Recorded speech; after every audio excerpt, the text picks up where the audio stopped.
New York City, 1939. A floating metropolis, ruled by the iron fists of the barons. It's an empire of steel, held aloft by the miracle of Aether, a substance that can lift the tallest buildings to the heavens. Dive into an alternate history where Aether and Iron. So Aether and Iron is a narrative RPG with a turn-based combat.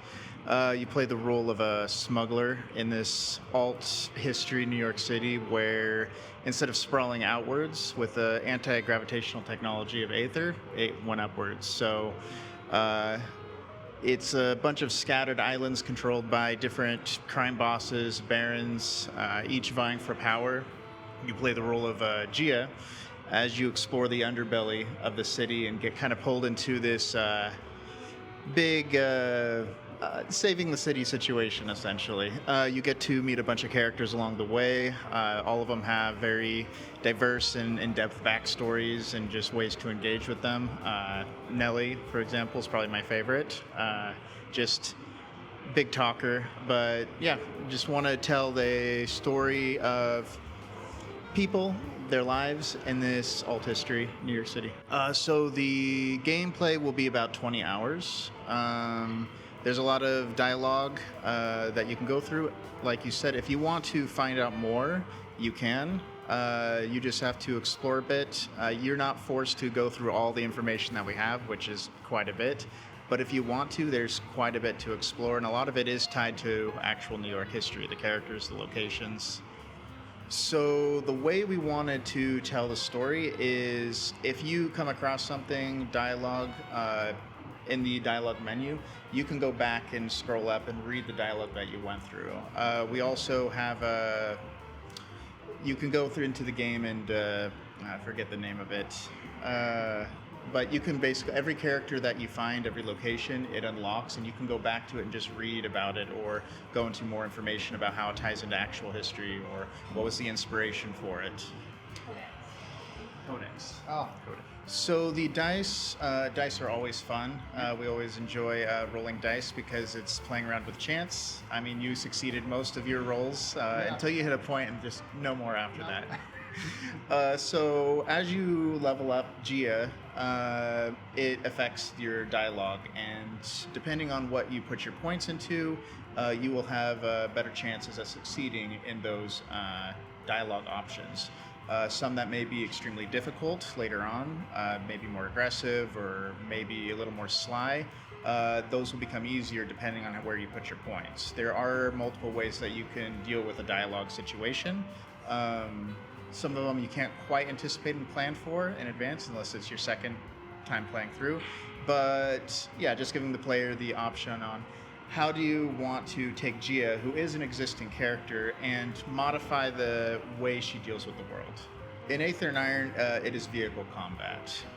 And it was a bit of a challenge to figure out how do you take what would normally be seen as slow, turn-based, usually with tanks, mechs. How do you make that feel fast? So in Aether and Iron, you have a moving background. It feels like a car chase. You can bring multiple vehicles with different crew members or heroes into the combat with you. With the vehicles, you can equip many different kinds of weapons, from grenade launchers, flamethrowers, machine guns, shotguns. Bring in a more tanky vehicle with more health, less action points, or you can bring in a high-speed, high-damage dealing vehicle. Also, coming across multiple enemy types depending on which island that you're in and the different faction types.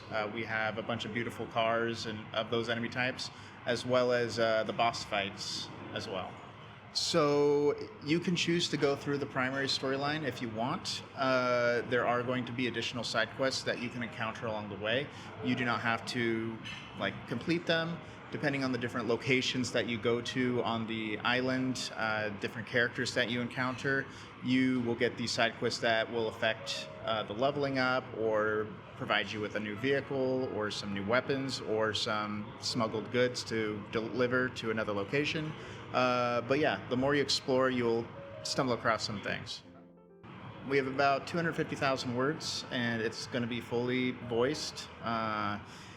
reading the dialogue, it was an engaging story, but once we added the voice actor, it brought the whole thing to life. You can feel and hear the characters and where they're coming from. The voice acting is outsourced. We have the narrative team and art team in-house at Seismic. We're outsourcing the voice.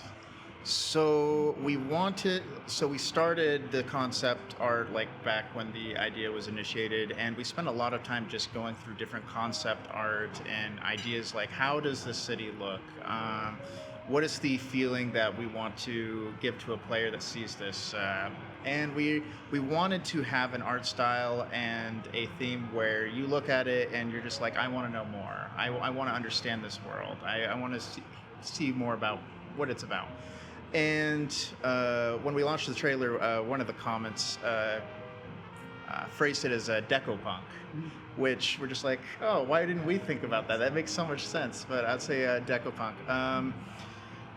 We took a lot of inspiration from like the 1920s, 1930s, 50s Pulp Fiction comics as well. But I mean, I personally really love the style. So the trailer's out, the Steam page is up, so you can wishlist it now. We're planning on launching early next year, so just stay in tune with our socials and yeah, keep everybody updated. Sounds great and awesome. Thank you. Thank you.